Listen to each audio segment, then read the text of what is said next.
Good morning, ladies and gentlemen. My name is Marcia Gordon. I'm President and CEO of the Business Council of Westchester, and we are absolutely delighted to be presenting today our KeyBank Speaker Series. The KeyBank Speaker Series has been a pride and joy of the Business Council of Westchester for close to 20 years.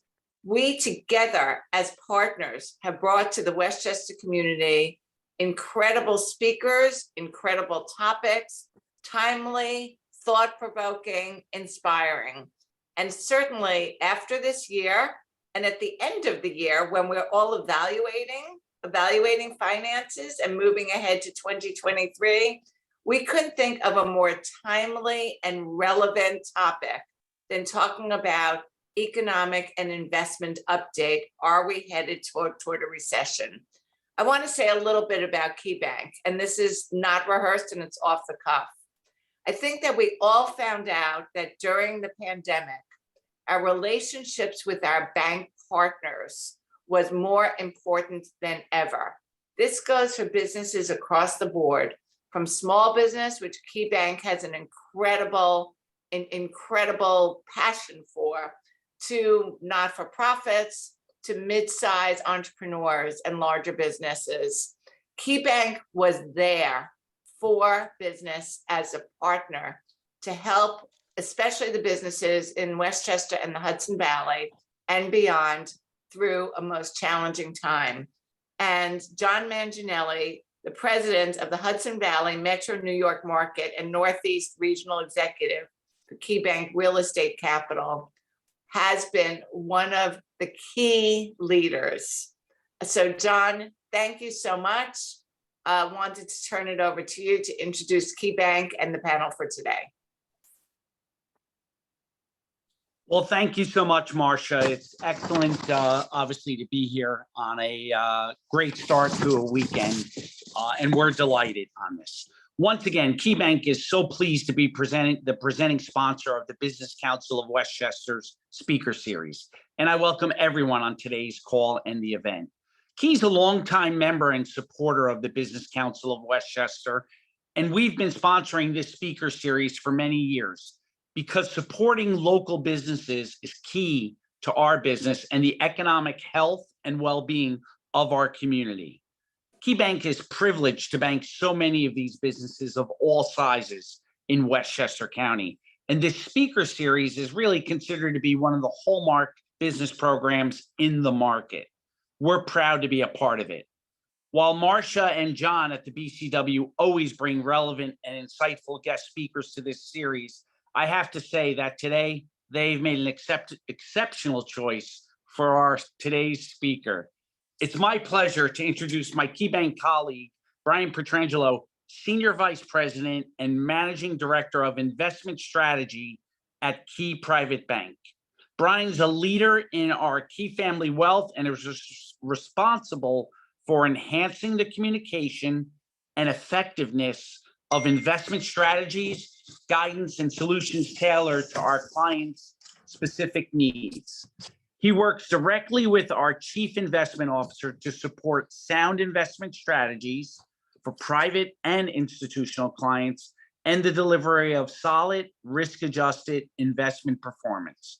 Brian has more than 25 years of experience in areas of leadership, investment strategy, investment research, due diligence, client relationship management, asset management, and product development. He brings an expertise and a point of view that is very relevant in today's uncertain investment environment, as Marcia said. I know you'll be interested in what he has to say. During a Q&A, as you have some other folks that are listed as panelists, Joe McFeeder, our sales leader of middle market, will be on the line. Wallace Lynch, our sales leader of business banking, will be on the line. And Mike Rieger, our private banking sales leader in this market, will be on the line, in addition to myself. And as you know, besides the wonderful job of market president, I have real estate capital. So anything we can add with Brian, we're happy to help and support. And with that, I'd love you all to welcome our colleague, Brian Petrangelo. John, thank you so much. I really appreciate it. Marcia, thanks for the warm welcome. We really enjoy being here. providing our thoughts and really giving what we think is really educational and insightful information to everybody that's listening to be able to understand how to run their businesses and also think about what's going on in the overall economy. So from that perspective, we're really going to talk about a number of things, including the current state of the economy, federal policy. Are we in a recession? Are we not? Do we care? Why do we care? What are the underlying components of it? So from that perspective, how do we then translate that as part of my job in investment strategy is to then creating portfolios for our clients that are reflective of the particular insights and vision that we see happening within the overall economy. So with that in mind, we're going to start off real slow and then we're going to go real fast. So anybody has a fan of Ricky Bobby and Talladega Nights, we're going to go real fast. And the reason we use slides is because a picture is intended to be very informative so that you can see the concept right away. So before we dig into that, just wanted to talk about a few concepts that are overhanging really everything that we're going to talk about in the next 50 minutes. Number one, inflation has persisted significantly further than anybody had anticipated and is causing disruption into the marketplace. Number two, the Federal Reserve has to raise interest rates and has significantly raised interest rates more than really we've seen in a long, long time. That has been disruptive, not only to the stock market, but to the bond market as well. So for a lot of folks out there who haven't experienced a bond bear market, we've seen one this year and we're going to explain as to what's going on. In terms of that, we do see there's a possibility for what we consider a mild recession, probably targeted sometime around Q3 of 2023. And that mild recession in the absence of a clear path, because there's a ton of uncertainty right now as we continue to go from this day forward all the way into Q3 of 2023, there will be volatility. And as that volatility will persist in the marketplace, we believe that it's important that portfolios are positioned accurately from investors. So if you remember nothing else in this hour-long opportunity for a great conversation, please remember those 5 things because it will drop everything that we talk about in detail as we move fast in this portion of our conversation. So with that, how do we really get here? First and foremost, if you look at the results in the market from yesterday, pretty easy to see that everything's down. Most of you already know this. There's no surprise here. But a couple things to articulate very clearly. The S&P 500 has had a decent rally in October and in November thus far. Now we're into December, down only about 13.2%. But we also look at the bond market, down 11.5%. This is the surprising factor for most people because they felt that it was important to have a diversified portfolio, as always, and we're going to show you some of the mechanics, how that's been operating and what we've been doing for some clients. With that being said, let's take a giant step backwards and go from the perspective of how do we get here? What are the key elements? What do you need to know? What do you need to remember? And then what's happening right now? And then what's going to happen in the future? So first and foremost, everybody knows we had this pandemic, then we had the post-pandemic boom. So from that perspective, inflation. We talked about it before. We'll talk about it again. We'll talk about it 4 or 5 times. Then we've had policy actions. So there's 2 types of policy actions. The first is fiscal policy, which involves tax policy and also involves generating stimulus payments, which significantly occurred, and then the increase in the Fed's balance sheet, as well as driving that fiscal policy to stimulate the economy. So the intended result occurred. Number 2, you've got the monetary policy side of the equation, which is, again, the easing of monetary policy, lowering of interest rates. Again, what's behind it? To be stimulative of the economy. Why? Because we were in the pandemic. The basic construct of the world economy and the US economy slowed down significantly as a result of it. So the 2 policies, fiscal and monetary, meant to be stimulative, of course, but those then had the ugly, in the temporary sense, repercussions of inflation that's well above historical norms and is now causing that uglier side on the back half of the stimulus. Stocks have re-rated. So we're talking about the simple concept that if you know how to value a stock, a mathematical computation is it's the future value of either dividends or earnings discounted back to the present value. That is how you value a stock price very simplistically. So if interest rates as the discounting mechanism go up, there's just a pure mathematical implication that stock prices will come down. And that's why we've seen the market suffer here in 2023, amongst other things, relative to the simple increase of interest rates and the valuation of stocks. We've also had some crowded markets, most notably in tech. So in this particular example, you've got some over-concentration in areas like technology that have suffered more than other areas that we've seen in 2023. Again, not only because of that significant ramp up, but also the ramp down. So what happened when everyone went into their basement and their living rooms to hide from the pandemic and work from home? Significant increase in technology, over excessive amounts of historical norms of increase in the technology sector. So now we're seeing the reverse course of that with some declines in the tech market, and that's why you're seeing the stocks re-rate as well. And last but not least, we couldn't forget to mention certainly what's going on with the rest of the world, with particular into Ukraine and China in terms of the war and China's zero COVID policy, with respect to also exacerbating various items within the supply chain, which cause inflationary pressures, and just the overall geographic expectations. The often used example in China in the tech sector, where two have come together in their zero COVID policy, is production for things like simple Apple phones. So we take all these things together and it drives the overall environment that we're facing right now. So let's start with interest rates. As you can see on this chart, very simple to understand, interest rates have surged higher significantly since the beginning of the year.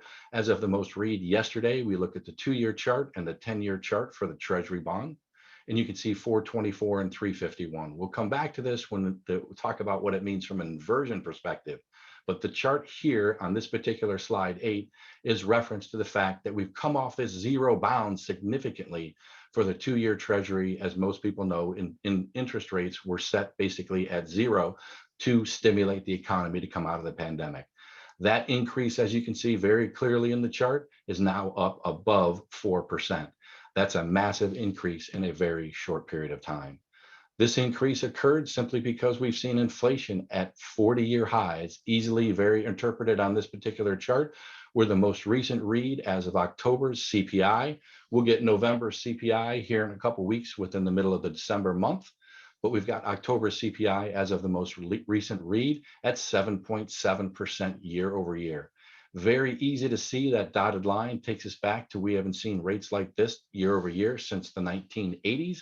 And you can also see on this particular chart that the average inflation is somewhere nearing about 2%. We'll give you some more information on inflation a little bit later, but nonetheless, very easy to see the problem at hand being inflation.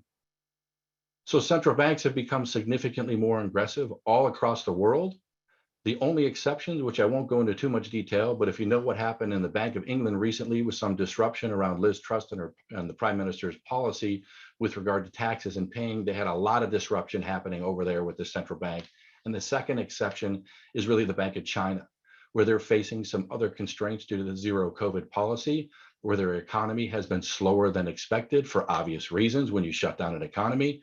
But from that perspective, they've actually been in an easing policy where they're lowering interest rates rather than raising interest rates. Pretty much, holistically speaking, everybody else in the world has been raising interest rates in order to combat this global inflation phenomenon that we're facing. So let's talk about the very easy dynamic of Economics 101. When you have the classic demand and supply chart, and one of them moves due to a disruption, in this particular case, the pandemic, where we had increased demand and lower supply, it translates into inflation. So here's an easy chart just encapsulating retail sales as a proxy for overall demand in the US. And you can see again, relative to the blue dotted line, that that's what the trend line would have expected us to see with respect to overall retail sales. Now we see it at roughly almost $700 billion with respect to that significant increase above the trend line. That's the post-pandemic demand that we're talking about, where it's driving demand in the overall United States. Pair that with a limited amount of supply in two respects, and you get this problem. The problem is inflation. So when we talk about a dearth of supply, we're simply talking about it from two perspectives. One, on the goods side, we talked about supply chain constraints and issues that we had to come out of. We're seeing some easing in that, particularly right now, but back in the time when we were talking about where we started from and what's causing all these issues, it was really a lot of the supply chain issues restricting supply in the goods market. The other part of it is the labor market. So this particular chart shows you the job openings that are reported by the Bureau of Economic Analysis in the perspective of how many jobs are actually open and listed for openings by employers in the United States relative to where they were. You can see historically the number has jumped significantly. Now it topped out about 12 million recently in the past few months and has come back down to about 10 million. But the key here is these jobs opening exist because employers are looking to fill these jobs and they can't find people to fill the positions. That's what we call scarcity in the labor market, and that labor market has implications for inflation. So if you put the excess demand together with restricted supply, Economics 101 tells us we get inflation. So if you can see in this particular area that we have a chart, you don't need to really understand each particular number in each particular box. All you need to know is the color coding. Month over month for the latter half of the 2022 calendar year, if you look at those numbers that persist in red, these numbers are showing month over month increases in inflation. The numbers are showing in green are actually where we're seeing the increases subside a bit. But for the most part, every number that you look at in this particular area with respect to inflation is significantly above the 2% target that the Federal Reserve would like to see. So that's where we see significant problems, even though inflation is beginning to come down, where we're seeing this persistent inflation. Here's another chart that shows you, just because, again, we think charts make the most sense to show people what's happening in the economy. Here's 4 different reads on inflation. You might know CPI, it's Consumer Price Index, relevantly very articulated in the marketplace. Most people have heard of and know of CPI. But there's also this other number called PCE, which is the Personal Consumption Expenditures Index, which just came out yesterday. PCE comes out at the end of the month. CPI comes out in the middle of the month. But nonetheless, we've got these figures. We can see that inflation as of CPI here in the black line somewhat peaked, but it's still very elevated. And then I'm going to explain this red line, which is core PCE, which has remained elevated, but it has also been less volatile. So whenever you hear inflation and you hear the word core associated with inflation, it means that we're removing 2 volatile sectors of inflation, food and energy. Because they are so volatile, it's easier to have a read that makes more sense from a stability to look at overall inflation and how it's actually affecting the economy. In this particular way, the Federal Reserve's preferred measure of reading inflation in the United States is this number in red, core PCE, which again is Personal Consumption Expenditures Inflation Index, excluding food and energy categories. That's still at 5%. Either way you look at it, whether you're at 7.7 or 5, the gap between where we want to be from the Federal Reserve's perspective at 2 and where we are at 5 is still significantly high. And that's why the Federal Reserve has taken aggressive policy to bring it down. Here's another chart that simply shows you the subcomponents month over month for the year over year numbers. So we give you the last 2 months reads, September and October, September in red, October in black, but these are actually year over year numbers.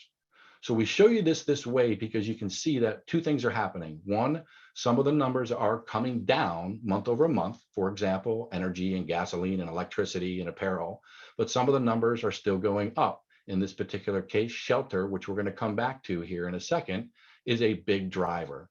So if you look at all these subcomponents, we're seeing some relief off of the peak, but we're still seeing these numbers significantly escalated above where the Fed would like it to be, which is already back at 2%. So let's talk about shelter.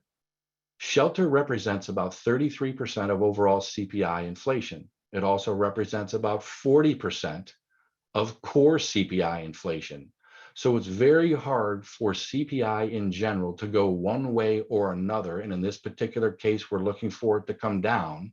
It's very difficult for overall inflation to come down unless shelter comes down, and it hasn't come down yet. And so that's a big driver. And when we talk about shelter, in case you didn't know, the federal government, when they put it out in terms of the labor statistics and the inflation statistics, shelter is actually looked at as a service, meaning you live in your house or you live in an apartment. So if you're paying rent in an apartment, that's easy to understand, that's rent. The government looks at your house a different way because they don't want to look at the fluctuation in house prices as a direct inflation measure, because that house is considered an asset. So instead, they look at what would it cost if an owner of a house would rent out their house for rental property. and that's called owner's equivalent rent, which is why it's put into the shelter category as a service under the Bureau of Labor Statistics. It is in this way that we've got to get a handle on what's happening in the housing market and with rents to understand where overall inflation will go. In that regard, here are a couple charts courtesy of Evercore ISI that just show you some of these inflationary signals are cooling. We grabbed 4 that we think are important: retail gasoline, overall freight. Again, you talked about that supply chain really being restricted, and we talked about freight rates being somewhere in the vicinity of 6, if not 10 or 20 times their average price in the past pre-pandemic. Now we're seeing that reverse course with the supply chain easing a bit. And so you're seeing examples of freight coming down in the vicinity of 77%. So we also look at a number of these areas in terms of inflation. West Texas Intermediate crude oil from that perspective also coming down. So just again, some signs of relief that are positive, but overall we still see inflation being an issue. Coming back to shelter. So these are 2 measures, again, purposely picked from Evercore ISI's surveys in the apartment area and in the effective real page rent growth area, where you see significant declines in the glide path shown on the red line with the expectation that these numbers will come down.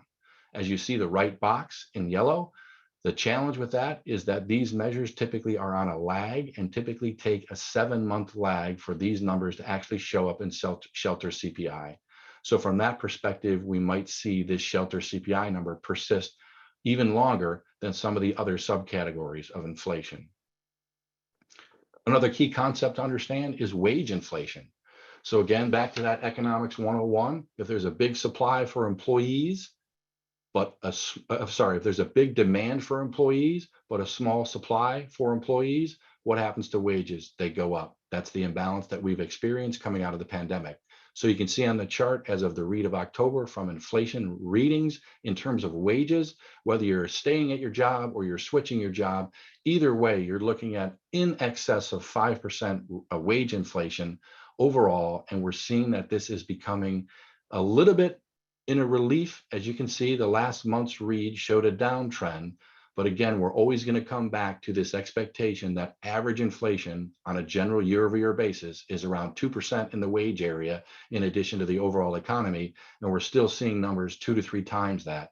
So until the market labor imbalance gets corrected, we will expect that wages will still be above that escalated level of 2%. So what does this all mean for the Fed? So here's a couple things. The Fed has this concept known as a dual mandate. It goes back to their congressional act built in 1913 when the Federal Reserve was conceived and actually put into place. And taking out the considerations for what the Federal Reserve does in the entire banking industry, which we're all fairly familiar with, let's just concentrate on monetary policy for the time being. So in monetary policy, the Fed has to take into consideration by congressional mandate only 2 factors, only 2. That's why it's called the dual mandate. The first one is maximum employment. The second one is price stability. Price stability is otherwise known as managing inflation. So the Fed shouldn't care about Ukraine. The Fed shouldn't care about China COVID lockdown. The Fed shouldn't care about politics. And the Fed shouldn't care about the stock market. But those things are all easily interconnected in a global economy. From a mandate perspective, the Fed is required to really manage the economy through monetary policy by considering only one of 2 things at the same time: price stability and maximum employment. So let's talk about this. We believe the Fed will continue to raise rates until something breaks. One of those things that will break will either be inflation will come down or the jobs market will suffer. So let's take a look at some of the jobs market data, of which some of this data just came out this morning. So we look at the overall US unemployment rate. It's at 3.7% this month, as it was just released today for November.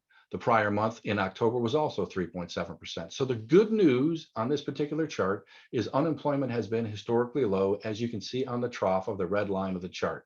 So having unemployment at a low means that the economy is doing very well from a maximum employment perspective. So that's a good news, almost check the box for the Fed's dual mandate. Here's the challenge with this chart. Unemployment, as this read indicates, is actually a lagging indicator. It's in the rearview mirror. So we can't just look at this number. We have to look at a number of other numbers when we look at what we think is happening in the economy from KeyBank's perspective. And we know that the Fed is also looking at a number of other indicators as well.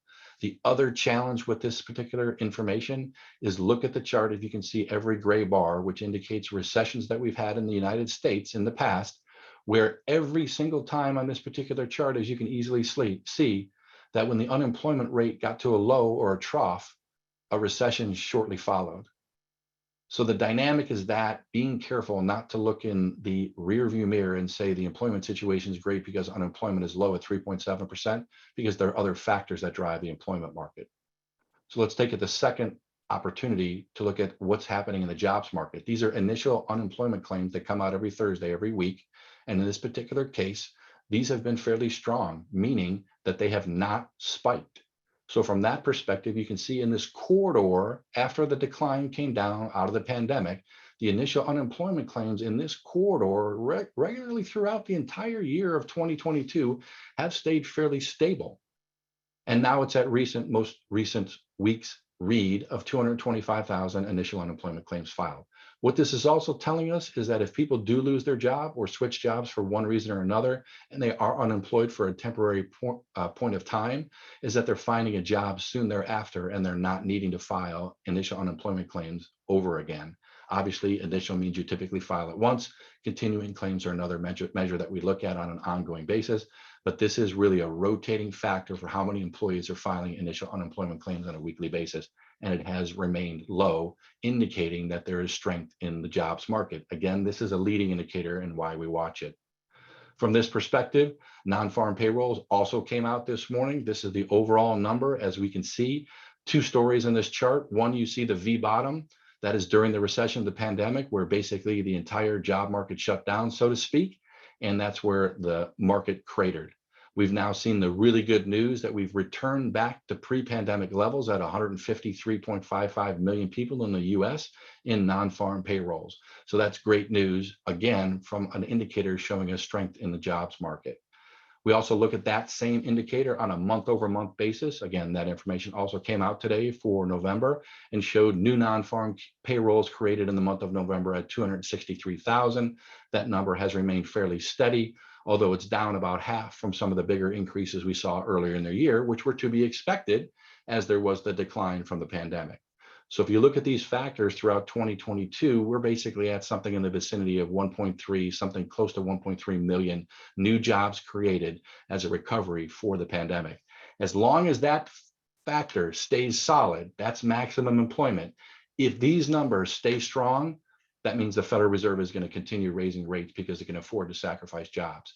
Now, unfortunately, when you sacrifice jobs, you're sacrificing people. So I don't have any small light of that. I'm simply sharing with you what we've heard from Jay Powell in the Federal Open Market Committee, that if we're going to tame inflation and raise interest rates in order to bring inflation down, right now a strong jobs market means that we can continue to raise interest rates. And if the jobs market suffers as a result of that, so be it.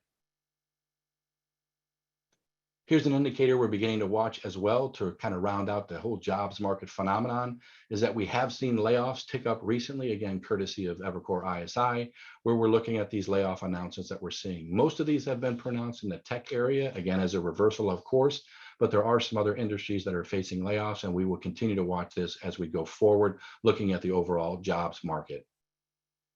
So this is a chart. I'm not going to read every specific increment of the years, but if you go back to 1980, the yellow line shows Fed policy when they were easing and hiking rates. And it just happens to be either coincidentally or something related to the Fed that every time there was a recession or there was an issue with the global economy, it had to do with the overall global or the US raising interest rates.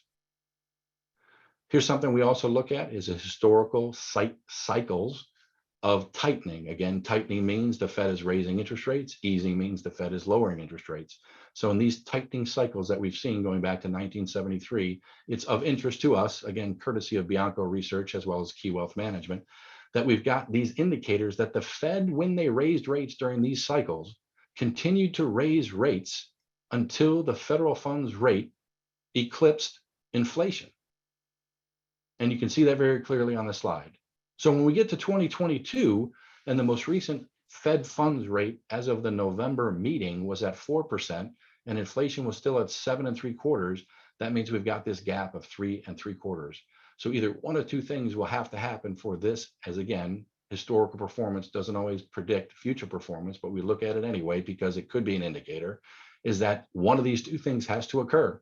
Either inflation will come down and there will be equilibrium with the Fed funds rate, or the Fed funds rate will have to continue to be raised. So let's talk about that pictorially. Very easy to see what's happened in the policy throughout 2022 with respect to the Federal Reserve. Here we start at the beginning of the year with roughly 0% interest rates. The top limit was 25 basis points. Fed raised 25 basis points in March, raised in May 50, then 75 basis points at 4 consecutive meetings, June, July, September, and November. So now we're up to the cumulative Fed funds rate at the upper limit of 4%. Now we expect, and also the market participants are expecting, that there'll be a 50 basis point increase here in the December meeting on the 14th, and then 2023 is a wild card. So if inflation comes down, the Fed could pause. If inflation doesn't come down, which we expect that it won't, there might be an additional 50 basis point increase in the Fed funds rate at the February 1st meeting. But nonetheless, from that perspective, we've got to take a look at this balance. And from our expectations, that means the Fed will continue raising rates.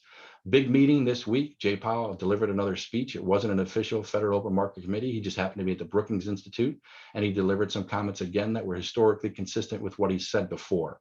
So if you go back to a multitude of Fed meetings, they have consistently said they're going to raise rates in order to bring inflation down. And on many occasions, the market ignored it.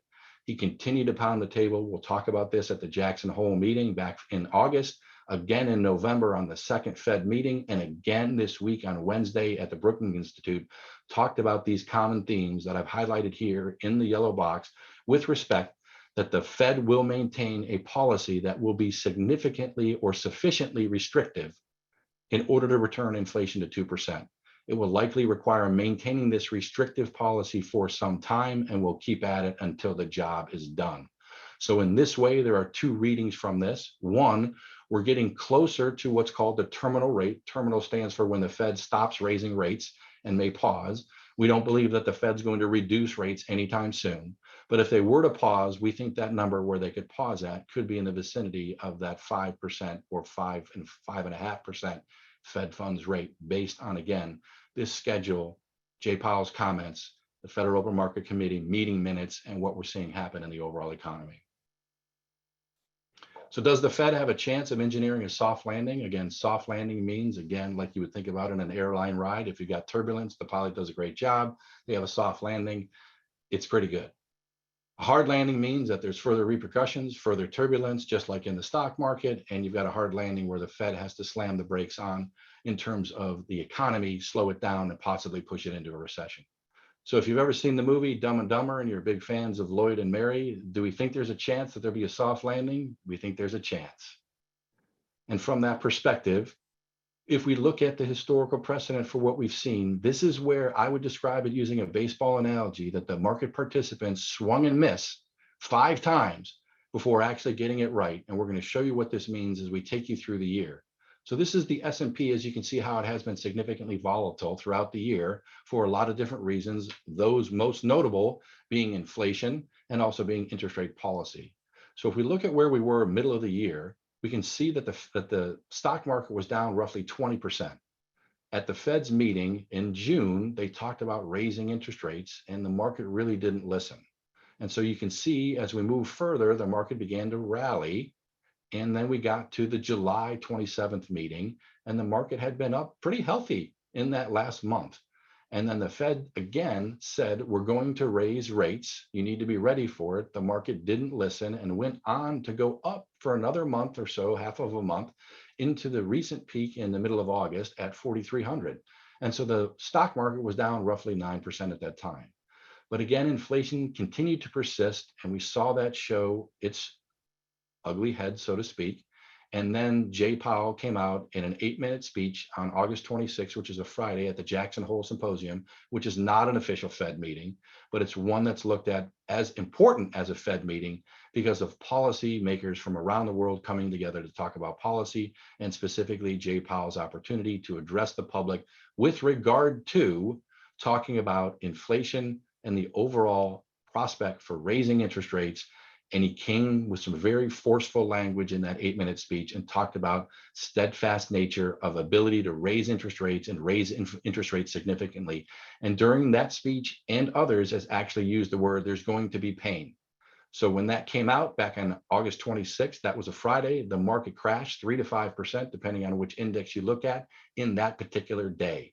It continued to slide down with repercussions as so. And then market participants started getting into the month of September, started looking at Q3 earnings being okay, and started thinking that inflation would subside, and it did not.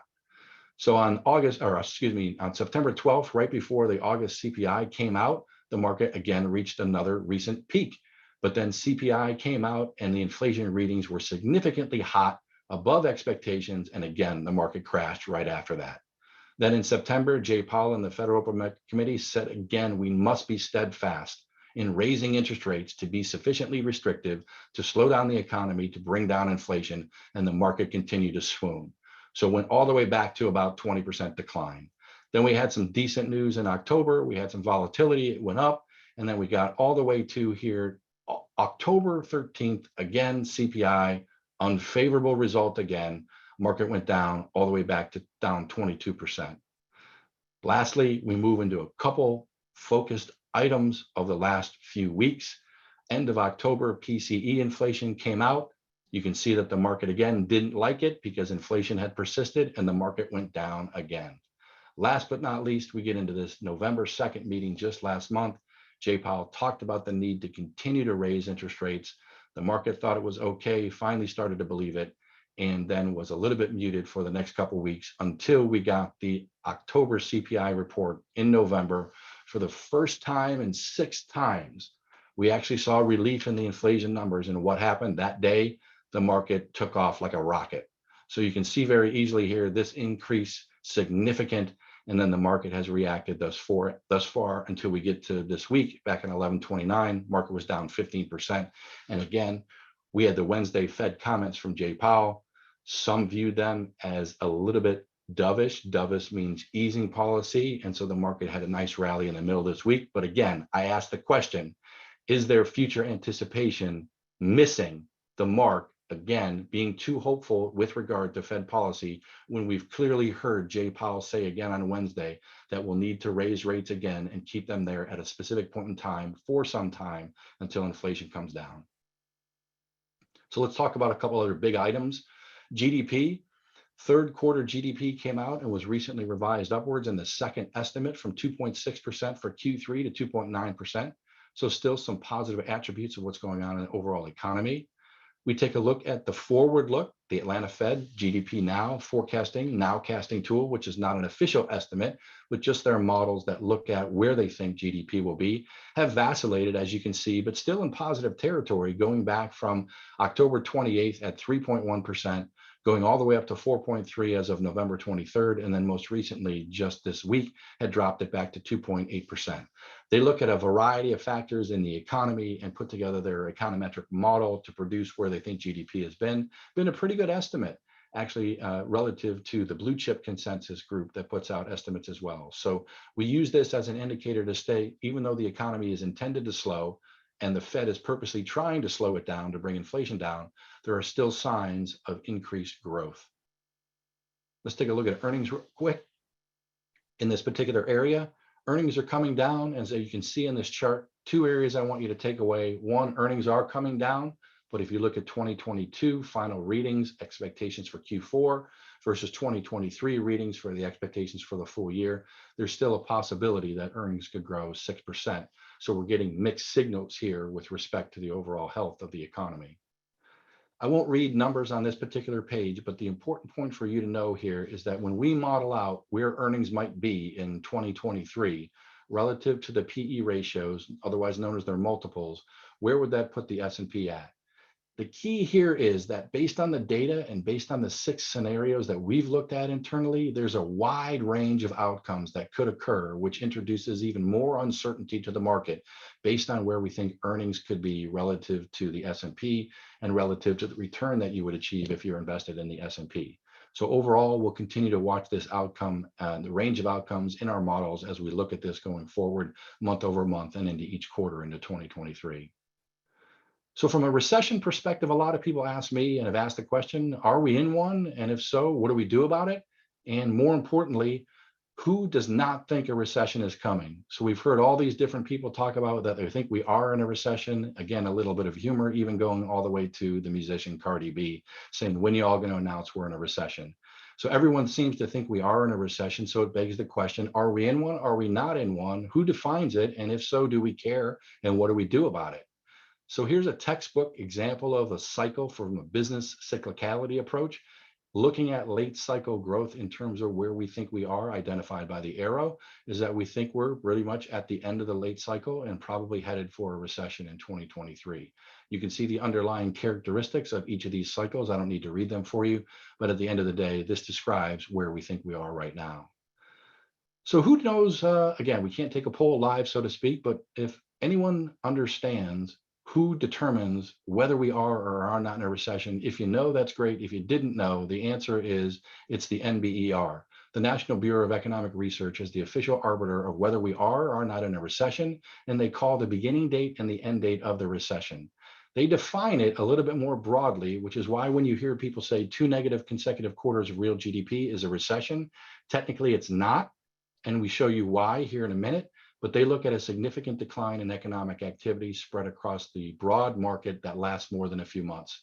Two major differentiators between the 2 negative consecutive quarters of real GDP definition that is widely known in the market, but differs significantly from the NBER's official definition, is because one, GDP is only one factor, they look at more, and two, the GDP is quarterly, where they look at monthly statistics. So let's dive into what they look at. Again, this is a proxy for various characteristics in the market from the government information that is produced that we believe they look at. And so we've just given you a quick read. And so here's the really interesting point. The reason why it's likely that they've not called that we are in a recession yet is because if you look at these month-over-month changes in these key factors, which include employment and productivity, industrial production, retail sales, consumption, unemployment, so on and so forth, is that these numbers are still decent, meaning they haven't declined significantly. And the other read on this particular table is that we're seeing vacillating numbers. In some months they're good, in some months they're down, in some months they come back up, in some months they're neutral. So when you look at this collectively, the way that we do that, that's the way we believe is the reason why the NBER has not yet declared that we are in a recession. Interestingly enough, we look at a couple of other factors. The Conference Board is a great indicator where they're looking at their leading economic indicators, showing that in the red circle, there's been a significant decline in the economy, likely pointing to a recession. The green box is coincident indicators, which don't show that we're there yet. So again, mixed signals from another source. We look at something called the yield curve, which when you hear somebody say the yield curve got inverted, it means that short rates are higher than long rates. Example of short rates, a 2-year spread. Example of long rates, a 10-year treasury. So in this particular chart, if you look at it, you can see that anytime the red or the blue line get to that zero black line of demarcation, that means that the curve has inverted, which means short rates have gone higher than long rates. So we look at both indicators, the 10-year 2-year spread and the 10-year 3-month spread, because in the history, if you look back, when there was an inversion in the 10-year 2-year spread, we saw a recession in the gray bars as indicated in the next 12 to 18 months. If you look at the red line, if you look at the blue line, which is the 10-year 3-month spread, when that inverted, there was typically a more imminent recession in the next 6 to 9 months. So in this particular case, where are we right now? Both curves are inverted, and they're inverted to the degree that one is down 74 basis points below inversion and one is down 82. So from this perspective, it's another indicator that we look at that points us towards the fact that we're likely to have a recession. The New York Fed puts out a probability indicator. Again, this is a little bit dated back from September, but when that number reaches 25%, there was an indication that we're likely to head into a recession in the next 12 months. That indicator did achieve that plateau. So again, pointing towards that as well. Claudia Sahm is an economist that looks at the overall unemployment rate to indicate whether or not we are in a recession. From her perspective and her data, the unemployment rate has to go up significantly in a short period of time for us to actually be in a recession. We haven't arrived there yet. As we've talked about, the unemployment rate was only at 3.7%. Possibility it could get up to 5% if the Fed continues to raise rates and unemployment suffers. or employment suffers, I should say, to translate into an unemployment rate of about 5%. That's an example of where we might be in a recession if that's occurring at that time, but has not occurred yet. Last one we look at is credit spreads. So credit spreads are an indicator of risk over treasury securities. And in this particular market, we look at two indicators of credit spreads, as you can see in the red and blue lines, of debt. And so when these spreads get higher, it's an indicator that there's increased risk in the marketplace. You can see on this slide, again, relative to the gray bars with recessions as indicators, that when we had recessions, credit and risk associated with credit spreads significantly spiked. We have not seen that spike yet. As you can see, the indicators as of November 2022 have been a little bit elevated, but are nowhere near where we have seen relative historical recessions as indicators. So this indicator would tell us, again, we're not yet in a recession. So let's have a little fun with this concept that every time the NBER declares a recession, historically, for obvious reasons, by the time they know that we're in a recession and declare it, we're already in one. There's always a lag between when we're actually beginning one and when we're actually in one. So when we look at the chart going back to, say, 1980 for the S&P, great news is the blue line shows that it's up and to the right, which means the stock market's gone up and made money, although we've had some significant declines, as you can see in the retractions. So we looked at every one of these sectors or subcomponents in terms of years of recessions. So if we look at the first one in 1980, the blue line is the S&P 500, the gray bar is the recession period, and the orange dot is when the NBER actually called the recession. So you can see that the NBER called the recession after the market had already declined, but began to already rebound. Same thing happened in 1981 to 82. They called it right about in the middle. Market continued to go down a little bit, but then had a skyrocket of an approach after the recession was declared. We look at 90 to 91, called it late after the market already had a significant rebound. In 2001, we'll throw this as the outlier of these 6 particular boxes because what happened in 01 was confusing relative to the 9/11 terrorist attack, market decline, overall tech bust, and the overall recession. So we'll throw that one out because as you can see in the chart, it continued to go down. Then we've got the 2007-2009 recession where they called it almost at the bottom. And again, in 2020, the recession was such a short period, only defined as 3 months. They had to call it late because it only ended up being 2 months. And as you can see, the market rebounded significantly. This is why we have conversations with our clients to talk about not pulling out of the stock market, because typically what you'll find is the market is in advance of the economy. So the market will decline, then the economy declines, then the market will typically rebound before the economy rebounds. These are examples of those charts in the midst of a potential recession that show why you should remain long-term invested in the market as an investor, depending on your personal circumstances, because of what we see in this particular area.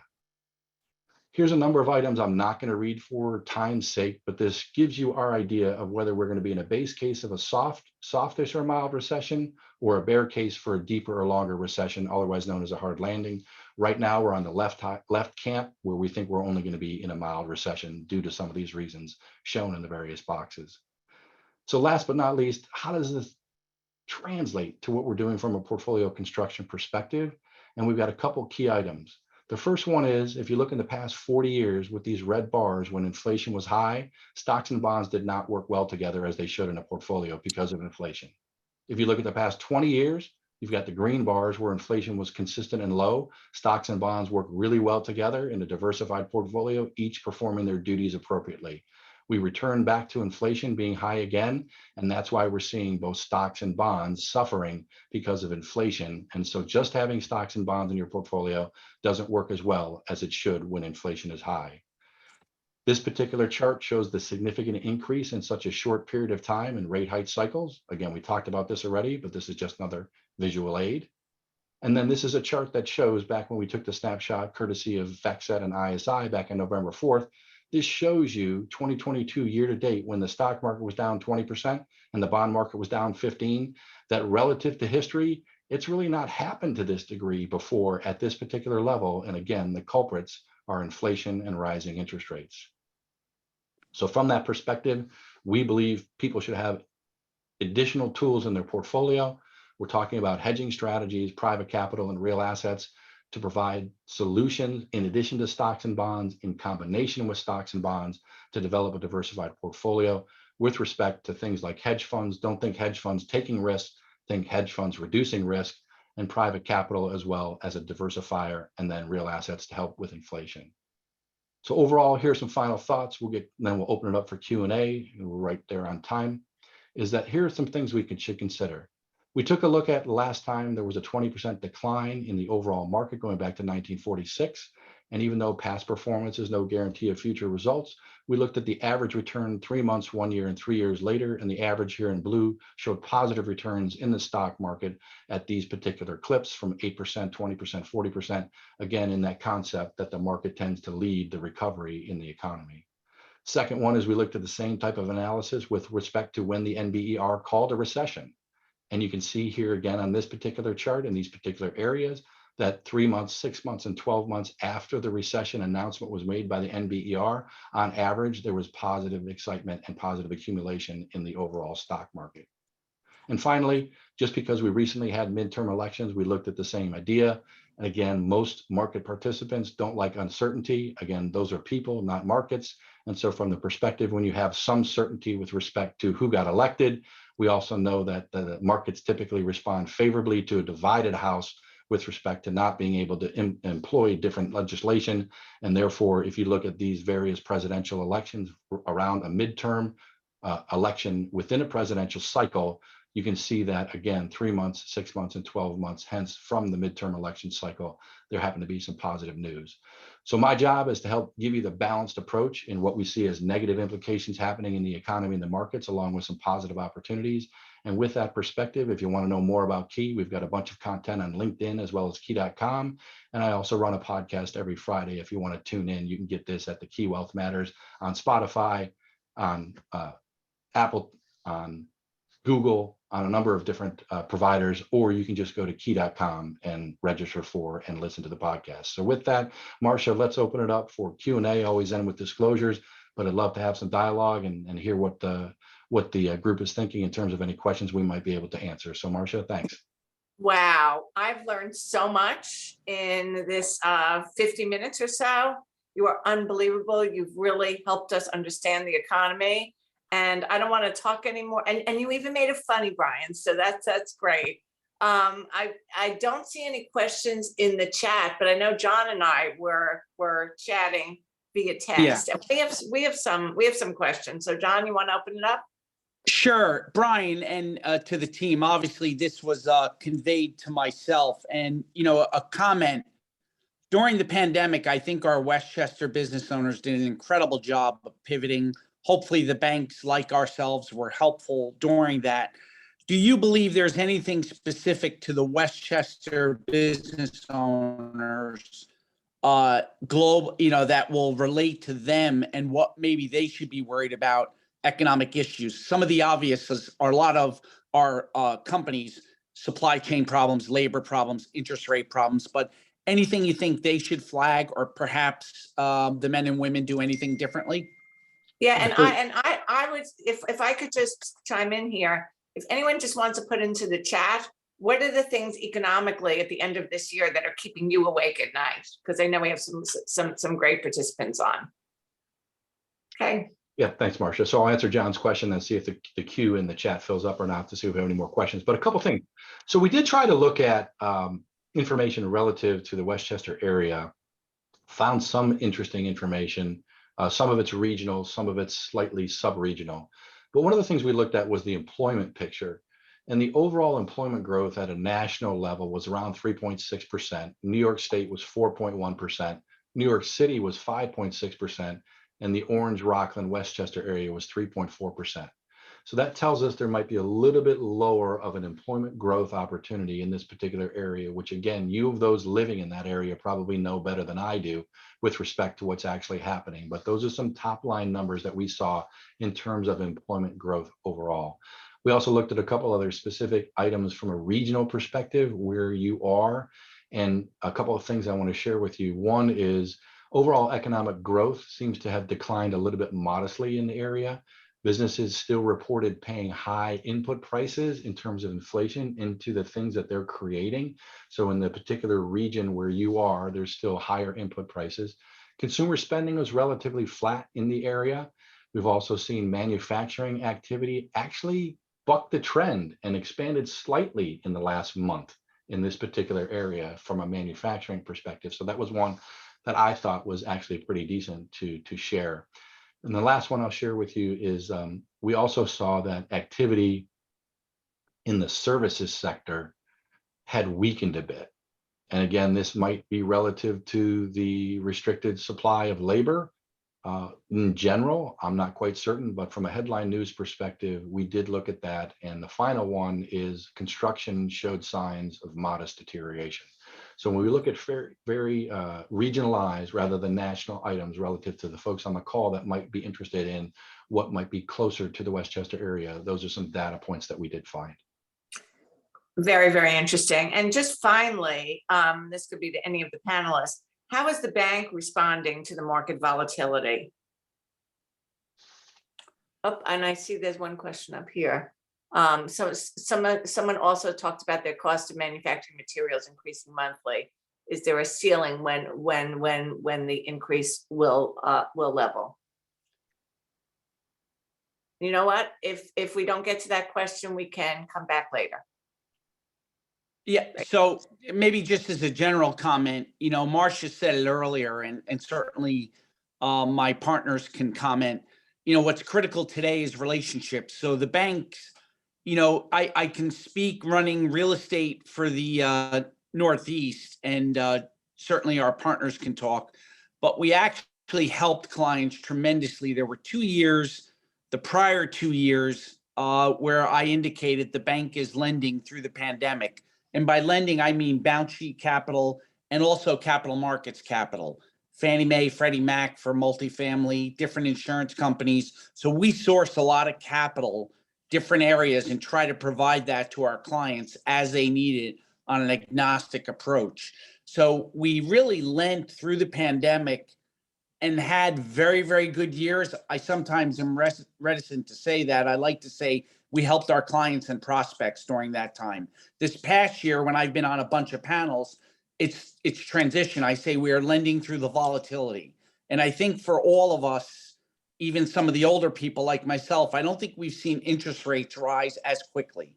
And I think that caught a lot of the market, a bit of the market. I hate to use the word demise, but the buyer-seller differential for real estate, and certainly our middle market and business banking clients suffered the same items for the interest rate. So what we are doing is we are still continuing to lend both capital markets and balance sheet capital, and just really digging in with the relationship clients, probably spending a lot more time on some of the projections. As I said, I'm proud of the Westchester business community. I thought they actually pivoted phenomenally during very difficult, uncertain times of the pandemic. Many of us have been through different soft recessions and higher interest rates.